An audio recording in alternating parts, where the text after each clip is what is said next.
We can offer better service. We can offer good desserts. We can offer an amazing wine list. We can use incredible produce, and that's sort of like the elements we thought of when opening Mr. Wong. What are most Chinese restaurants missing? We wanted to create the whole package, basically. This is the Deep in the Weeds podcast. I'm Anthony Huckstep. Rules were meant to be broken. It's something we've seen throughout the culinary landscape, sometimes with complete disaster, other times taking diners to new, exciting heights. But breaking the rules successfully requires a firm understanding of the rules, of the foundations and backbone of cookery. Dan Hong is the executive chef of Mr. Wong, Miss G's, Sushi E, and Queen Chow in both Enmore and Manly. Dan, how you going? Hey, mate. How's it going? Yeah, good. I'm good. How are you? Awesome. It's good to catch up. You've been a bit of a rule breaker throughout your culinary career. Were you always a rule breaker in life? Yeah, pretty much. I mean, look, I wasn't the best kid, best son in the family. I was always basically the bad kid, sort of. In school, just, my parents sent me to private school and I hated it, and, I didn't do well. I didn't study at all. I wasted my parents' money. So, yeah, I mean, I just hated studying. Like, I hated going to school. Like, the only thing I liked about school was my mates. And I guess that's why I got into, something like hospitality, because I didn't want to study at all. The thought of university, was just no way, because I'd hate doing assignments and anything, projects, anything like that, so I promised myself, if I ever finish school, I never want to do an assignment ever again, basically. Is that what drew you to a career in hospitality? Well, I mean, it wasn't for one, I couldn't even get into university because I got 48 in my HSC. But, obviously I grew up in restaurants. My mum at the time, she owned 3 Vietnamese restaurants 2 in Cabramatta and 1 in Newtown. And I grew up sort of working, in the restaurant when I finished school, sort of for 6 months. As a dishwasher and waiter and stuff, and it was my mum who suggested I become a chef, because there was no other option, you know what I mean? Because she wasn't gonna give me pocket money because I finished school, and she noticed that because I had to cook for the family a lot, for dinner, because my mum was always working. She worked bloody 100 hours a day. She would leave in the morning, she'd drop the kids off at school, or me and my sisters, then leave in the morning after to go to Cabramatta to do lunch service there because it was really busy, and then go straight to Newtown and do dinner service there. So I would have to cook a lot for my family, my sisters and my dad, because my dad couldn't cook. And I used to watch a lot of cooking shows, Jamie Oliver was huge for me, when he first came out. And so I always was interested in cooking, and that's when my mum suggested I become a chef.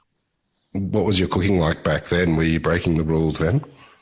Yeah, I mean, look, when you're at home, you always look in the pantry to see, because you don't know how flavors work. So if you have a piece of meat at home, like a steak, whatever, you always look in the pantry to see, what can I marinate this steak in, or what can I just, whatever's in the pantry, you'd use bloody dried herbs and this and that, and, some Worcester sauce, and you think that adding 20 different ingredients to your meat and your marinade would make it taste better, But yeah. Well, your influence on the culinary landscape is phenomenal, and we can get into everything you've done since joining the Merivale Group. But the people that you train under are some of the most important chefs in Australia's history. Tell us about the early days when you were doing your apprenticeship and working with Martin boats. Oh, I mean, look, it was pretty awesome. You know, thanks to my mum for hooking me up with a job under Martin Boats at Longrain back in 2001, and that was sort of, I didn't really have a passion for cooking or anything. Like, I was never the one to be like, I want to be a chef when I grow up. So my passion for cooking really developed when I started working as a first year apprentice at Longrain, and they made me I just made, for the first 6 months, I literally just made curry paste every single day. So I made about 8 to 10, 8 to 9, maybe curry paste a day, red, green, jungle, like all yellow curry, chili jam. I deep fried about 6 kilos of echalotts every day. Like, it was nuts. I had to put like the fruit and veg away every morning when it came in, and I was taught a lot by the guys who were working there, especially about with Thai food. It's more about training your palate, to really grasp that sort of balance between sweet, salty, sour, hot, and all that. And that's sort of what I really appreciated. Being a first year, to learn that type of stuff, in terms of, there is no recipe, you just add enough sugar, enough salt to create that balance. And that's really, really what I got from working at Longrain, as a first year apprentice. You moved on to one of Australia's most successful restaurants, which is very different to Longrain, and you were part of an incredible alumni of chefs to work at Tetsuya's and go on to do amazing things. What was it like joining that kitchen? Well, it was funny because I before Tetsuya's, I worked at Mark for like a year and a half, and I thought I was pretty damn good at fine dining, right? Like, it was sort of like, Mark was one of my main mentors, and then going on to Tetsuya's, it was a totally different game, because it was just like there was a multiple number of chefs, and you were only allowed to do a certain job or a certain section or a certain dish, where sort of was just like everything just had to be absolutely perfect. And then, for the first 2 weeks, you're just annoyed because you're trying to do everything right, but everything's just wrong. You'll get like every second chef going, nah, that chive is like too small, that chive is too thin, and all that. And it was quite frustrating at first, but then once you got into the groove, it was a pretty awesome place to work. Like, I mean, it was a bit Groundhog Day-ish, because I was on like the trout section, with Jowett at the time. Jowett started about a month after me, and yeah, I mean, we just bloody did the same. Like, you come to work and you would know as soon as it hit 3 o'clock, that person over there would be, like Phil Wood over there would be making raviolis, Luke Powell would be chopping tomato concasse, Dan Pepperell would be making beetroot carpaccios, like, Darren Robertson would be portioning the trout. It was just sort of like you knew exactly what everyone was doing at a certain time of the day. That's how sort of regimented it was. Both under Mark Best and Tetsuya's, both of them have created the most incredible alumni of chefs, and you were part of both of those kitchens. And a lot of you are really great mates too. What was it about those kitchens that created such incredible chefs? I don't know, man. Like, it's just sort of, I guess we were just fortunate to be cooking at that time, where I'm not saying there aren't passionate chefs anymore, or like enough passionate chefs, but we would, like me, I just remember, like, we would just talk about what was going on around the world, like all the time, like restaurants around the world, like, we would save all our money, and on the weekends we'd go to certain restaurants, and we would just talk about, what Ferran was doing, what Charlie Trotter was doing, what Ducasse was doing, what Michel Bras was doing. And just, that would be our sort of motivation, going like, oh, man, look, there's this guy fucking, this guy in Spain, like, who's doing this type of stuff right now. And then we would try certain things. And, when I first went to Tetsuya's, like we were doing sous vide back in like 2005. You know what I mean? Like it was just like, it was just sort of like, I don't know. We just sort of all had the same passion for, I don't know, perfection in food. At the time, that's what we were obsessed with. We were obsessed with fine dining and what was going on around the world and who was making waves, and was like Hester Blumenthal and stuff like that. So, I guess that's why. I mean, obviously now we're not cooking the same type of food or motivated or inspired by the same type of scene, but I think back then we all had that same passion of working for the best restaurants we could. You ended up working with Mark alumni Brent Savage in a tiny kitchen, and I think that's the first time I met you. How different was that iteration of fine dining and being absorbed in that world where the Bentley just got started? Oh, mate, that was like some of the toughest times, like working for, I mean, it was tough, but it was also really, like satisfying to work in, there was the first sort of restaurant where I was a part of in terms of like starting from scratch. And, I was always forever grateful to Brent, because when Brent told me about Bentley and he wanted me to be part of the opening team, I wasn't going to be the sous chef. Actually, I was going to just be a chef de partie coming from Tetsuya's. And actually Elvis and Ben Milgate were going to be the sous chefs. Wow. And they actually pulled out to open Bodega, like last minute, right? Wow. And I became the sous chef by default before it first opened at like 21 years old or something. But it was sort of, it was really a real learning process for me, being the first sort of senior position as a chef, and really, really obviously I didn't want to let Brent down with his first venture on his own as well with Nick Hildebrand. So it was really cool just being a part of that. We were trying to do some different stuff, a lot different, sort of really inspired by what, the people in sort of San Sebastian, Barcelona were doing at the time.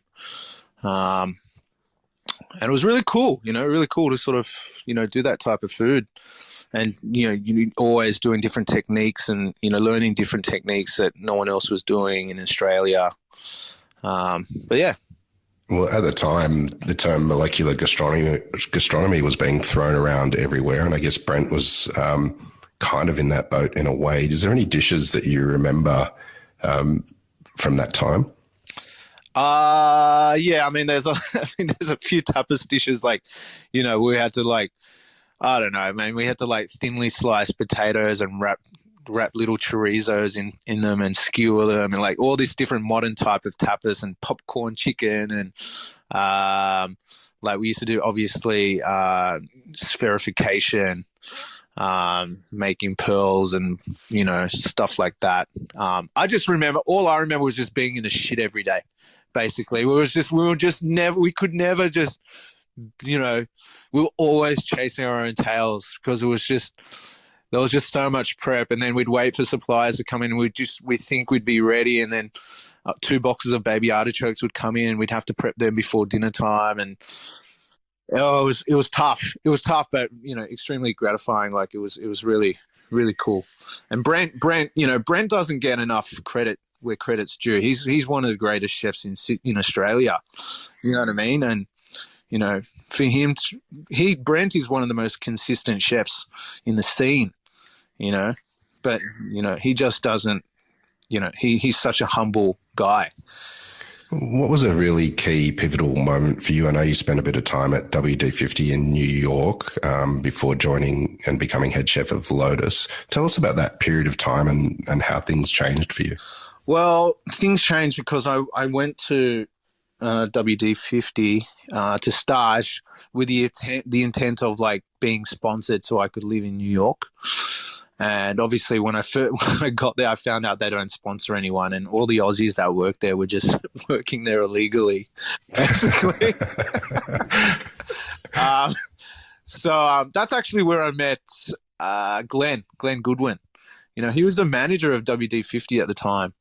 And, and I thought that was what I wanted to do. Like, I wanted to do like molecular gastronomy. That was what we were doing at Bentley. I wanted to do that. And when I found out that I couldn't really stay, so I stayed there for 2 months, and I came back, and I was just I actually didn't know what to do when I got back. I came back and worked at Bentley casually for a bit.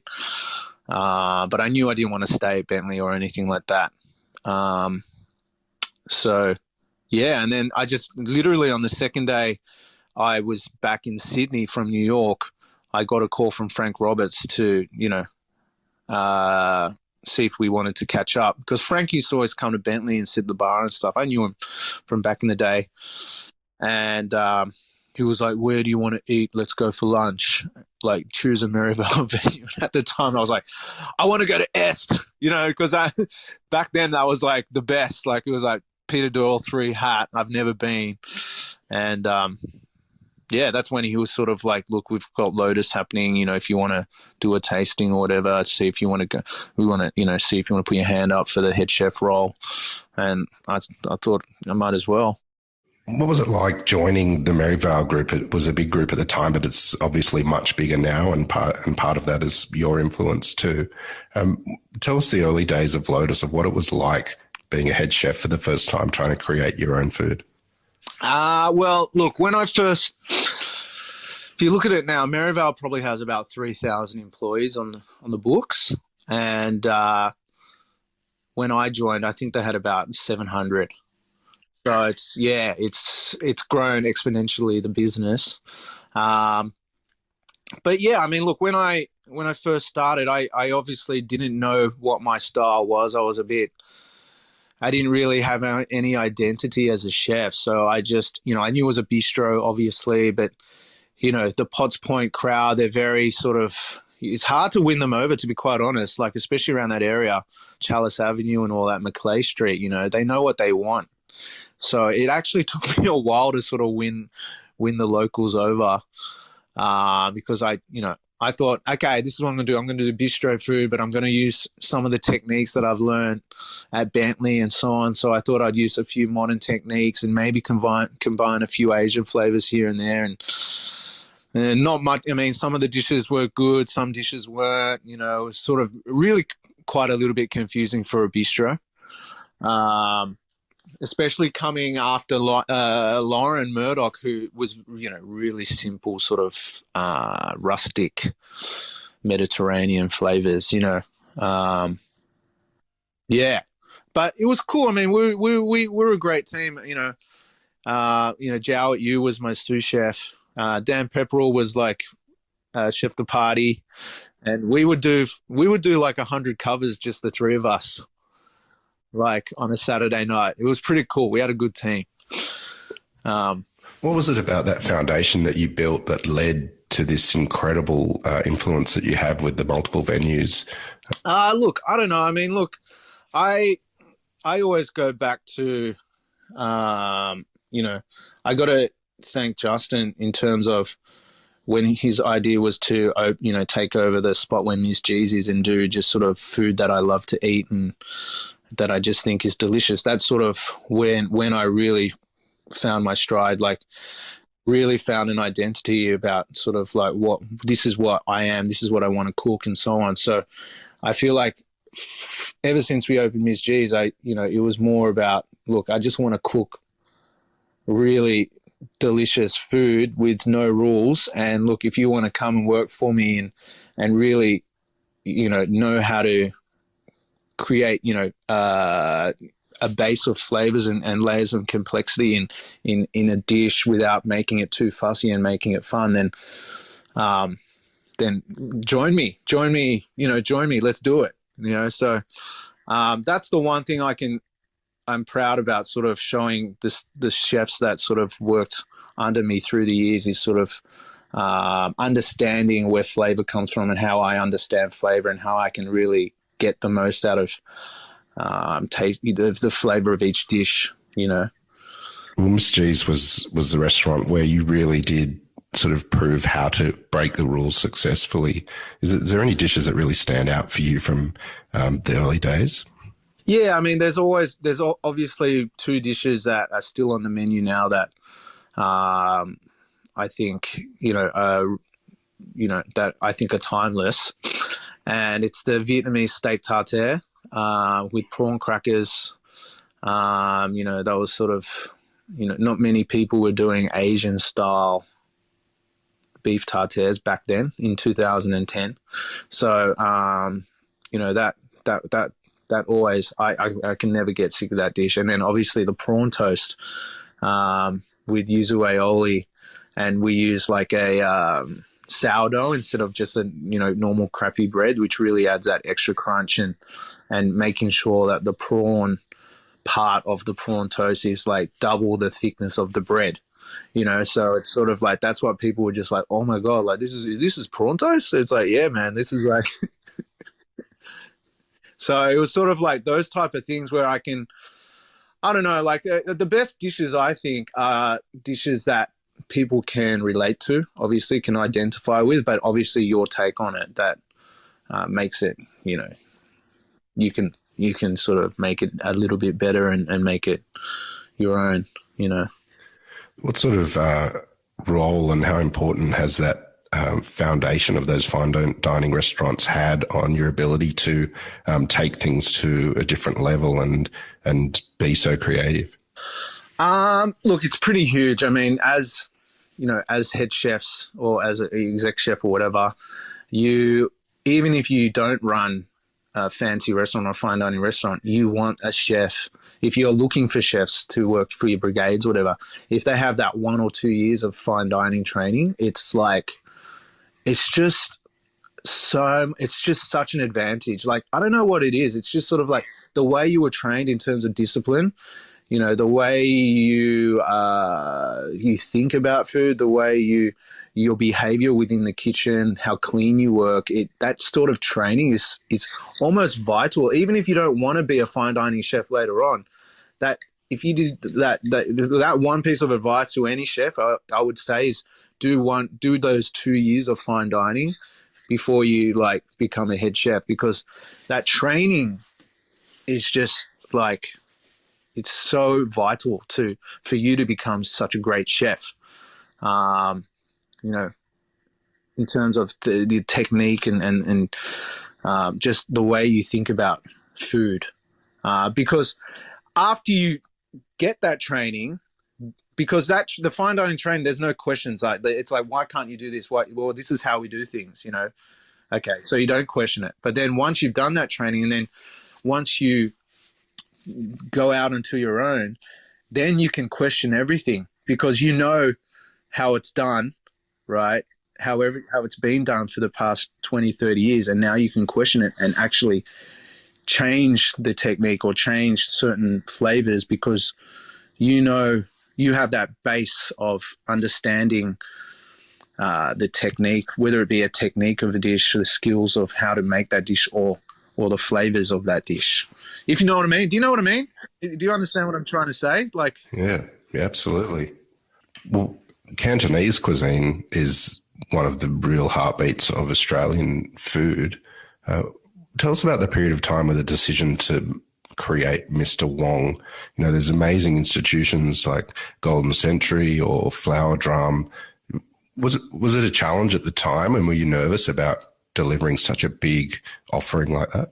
Of course I was nervous, man. Like, it was just sort of, I never had the training in Chinese cooking, obviously, but me and Chow, we loved eating Chinese food. Obviously, Chow's Taiwanese, I'm Vietnamese, and we always used to go to, on our days off, we'd go to Chinatown Haymarket, we'd go to, suburban places like to eat regional Chinese food everywhere. We would just go looking, like, where can we eat? What's new? What's different?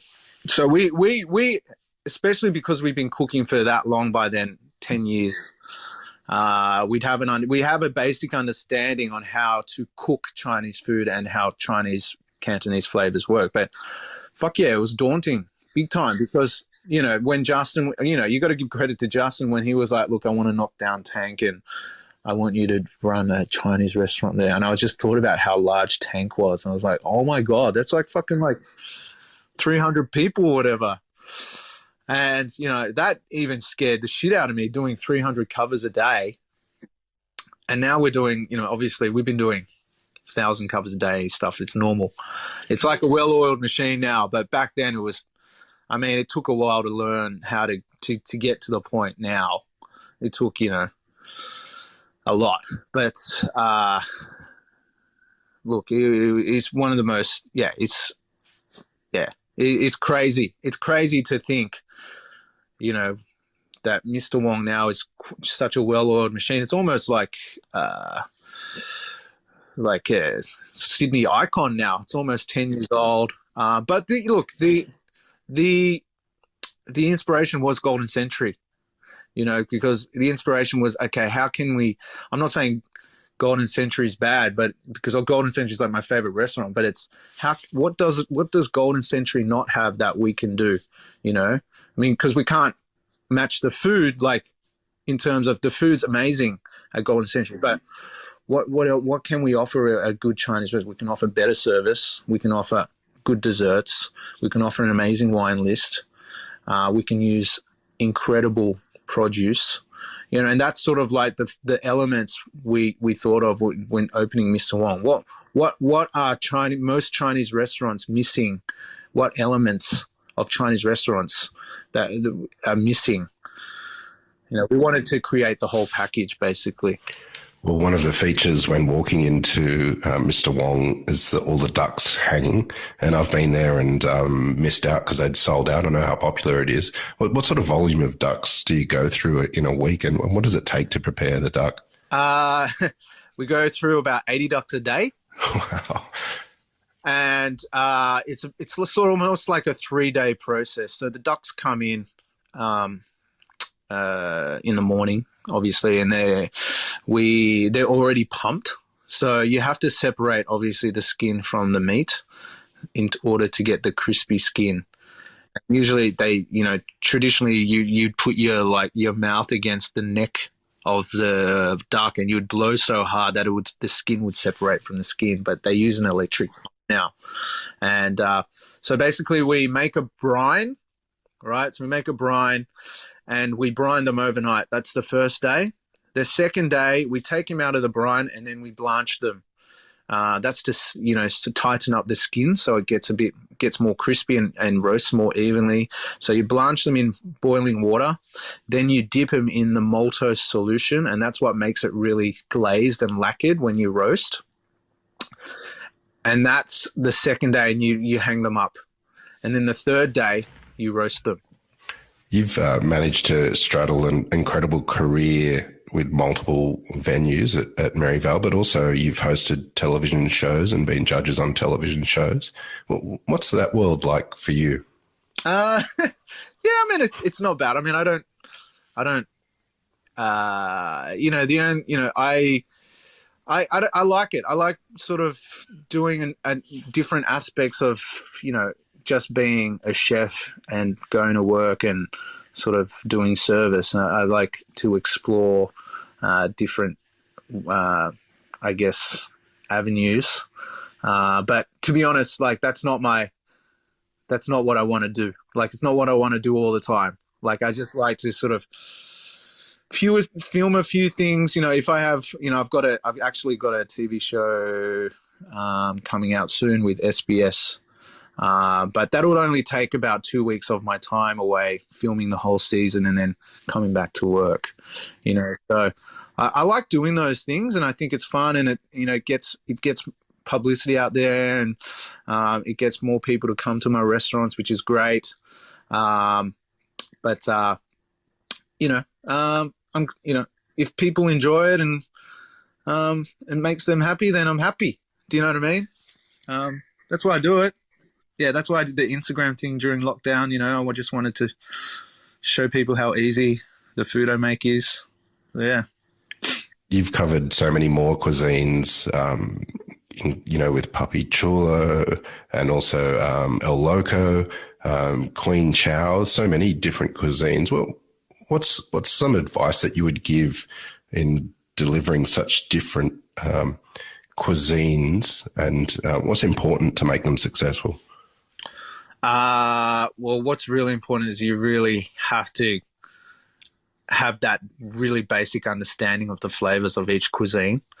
We don't take things lightly when we open up certain concepts of different cuisines. Like for example, El Loco, I went to Mexico twice. I went to LA. I really ate as much as I could to really understand the Mexican flavors and the techniques that go behind Mexican cooking.